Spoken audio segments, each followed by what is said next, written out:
Next topic of national income is national income aggregates. Now we have to understand the concept.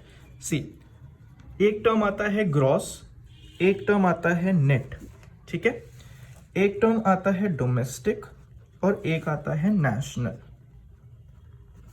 फिर उसके बाद आपके पास आता है फैक्टर कॉस्ट और आता है मार्केट प्राइस, ठीक है। नाउ अब इसमें क्या करना है, ग्रॉस का मतलब होता है क्या, परचेजिंग वैल्यू, परचेजिंग वैल्यू, और नेट का मतलब क्या है, करंट वैल्यू, ठीक है। अगर आपने कोई भी प्रोडक्ट खरीदा जिसका प्राइस था 20,000, तो उसकी करंट वैल्यू कितनी होगी, 10,000 या 5,000 जितनी भी हो, तो उसमें वैल्यू क्या हो रही है, उसकी डेप्रिशिएट हो रही है, जिसको हम लोग क्या बोलते हैं, डेप्रिसिएशन, जिसको हम लोग क्या बोलते हैं, डेप्रिसिएशन। तो इससे क्या हमें पता चलता है कि अगर हम ग्रॉस से नेट पे जाते हैं, ग्रॉस से नेट पे जाते हैं, तो डेप्रिसिएशन हम माइनस करते हैं, ठीक है। और नेट से हम ग्रॉस पे जाते हैं तो हम क्या करते हैं, डेप्रिसिएशन ऐड करते हैं। This is what gross and net का कंसेप्ट, ठीक है। और अगर क्वेश्चन में आपके पास डेप्रिसिएशन नहीं दिया होता तो उसकी जगह होता है कंजम्पशन ऑफ फिक्स्ड कैपिटल। अगर क्वेश्चन में आपके पास डेप्रिसिएशन डायरेक्ट नहीं दिया है तो आपको दिया रहेगा क्या, कंजम्पशन ऑफ फिक्स्ड कैपिटल, जिसका मतलब डेप्रिसिएशन ही होता है। तो आपको ये बहुत ध्यान में रखना है। नेक्स्ट होता है डोमेस्टिक एंड नेशनल इनकम। अब अगर आप डोमेस्टिक से नेशनल पे जाते हैं, डोमेस्टिक से आप नेशनल पे जाते हैं तो आप ऐड करते हैं NFIA। What is NFIA? NFIA is net factor income from abroad, net factor income from abroad.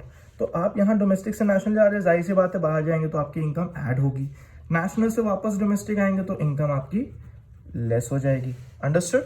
अगर क्वेश्चन में NFIA नहीं दिया होता है तो NFIA की जगह क्या दिया होगा, factor income received minus factor income paid to abroad, factor income received from abroad minus factor income paid to abroad. आपको क्वेश्चन में ये दिया रहेगा, आप तो बस क्या करना है, इसका डिफरेंस निकाल देना, आपका इससे NFIA कैलकुलेट हो जाएगा। अगर NFIA डायरेक्ट दिया तो आप डायरेक्ट लोगे, अगर नहीं दिया है तो फैक्टर इनकम रिसीव्ड कर फ्रॉम अब्रॉड को माइनस करोगे आप factor income paid to abroad से। Then we have factor cost and market price. अब आपने कोई प्रोडक्ट बनाया जिसकी कॉस्टिंग आई 500, ठीक है। अब उस प्रोडक्ट को अगर आप मार्केट में बेचते हो तो उसको आप 700 का बेचोगे, तो जो 200 का डिफरेंस है that is what, that is net indirect tax. तो इसमें क्या है कि अगर आप फैक्टर कॉस्ट से मार्केट प्राइस पे जाते हो तो आप क्या करते हो, ऐड करते हो NIT, और अगर आप मार्केट से फैक्टर पे जाते हो तो आप लेस करते हो NIT। Understood? This that is net indirect tax. So these are the 6 terms of national income. Okay? Now, अब इसका यूज क्या है।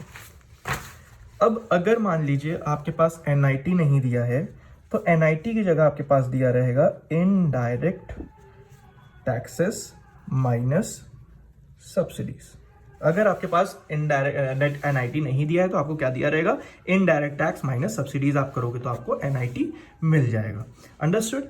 नाउ अब जैसे हमने पढ़ा gross, net, domestic, national, factor cost, market price, ठीक है। अब इसका यूज कैसे करना है, देखिए जैसे आपको निकालना है NNPFC। NNPFC क्या होता है, NNPFC को हम लोग बोलते हैं नेशनल इनकम। कोई भी बोलेगा कि कैलकुलेट नेशनल इनकम, आपको नेशनल इनकम कैलकुलेट करना है, तो नेशनल इनकम का मतलब क्या होता है, NNPFC। नेशनल इनकम को हम क्या बोलते हैं, NNPFC। नाउ अब हमें NNPFC कैलकुलेट करना है GDP-MP से। किससे कैलकुलेट करना है, GDP-MP से। अब हमने GDP-MP कैलकुलेट कर लिया तो मैंने उसको राइट हैंड साइड लिखा है, हमें जो कैलकुलेट करना उसको मैंने लेफ्ट हैंड साइड लिखा है, क्योंकि जिसको कैलकुलेट करना उसको लेफ्ट रखते हैं और जिसको कैलकुलेट कर चुके हो तो उसको राइट रखते हैं। अंडरस्टूड। अब हम इसको कंपेयर करेंगे, ठीक है, राइट से लेफ्ट को कंपेयर करेंगे, दैट मीन्स ग्रॉस से नेट, ठीक है। This is net national product at factor cost, gross domestic product at market price. तो अब हम जी से एन को कंपेयर करेंगे, मतलब ग्रॉस से नेट पे जाएंगे। तो ग्रॉस से नेट पे जाते तो हमने देखा था कि ग्रॉस से नेट पे जाते हैं तो माइनस करते हैं डेप्रिसिएशन, तो हमने माइनस लिख दिया डेप्रिसिएशन। फिर डी से एन मतलब डोमेस्टिक से नेशनल, यहां से बाहर जाते हैं तो ऐड होता है NFIA। प्रोडक्ट सेम होगा, कुछ भी नहीं होगा। मार्केट से फैक्टर, यहां से हम मार्केट से फैक्टर मतलब माइनस होगा नेट इनडायरेक्ट टैक्स। तो इस तरह आपको फॉर्मूलाज निकालना पड़ेगा, आपको ये रट्टा नहीं मारना है, आपको ये बस समझना है, ठीक है। तो अब इसमें जैसे हम दूसरा टर्म लेते हैं NDP-MP is equal to GDP-FC। अब क्या होगा, ग्रॉस से नेट करेंगे तो माइनस डेप्रिसिएशन, डोमेस्टिक से डोमेस्टिक कुछ भी नहीं होगा, प्रोडक्ट से प्रोडक्ट कुछ भी नहीं होगा, फैक्टर से मार्केट प्लस हो जाएगा NIT। तो लाइक दिस आपको क्या करना है, आपको ऐसे फॉर्मूलाज निकालना है। तो these are the basic terms of national income, कि आपको कैसे फॉर्मूला ये निकालना है।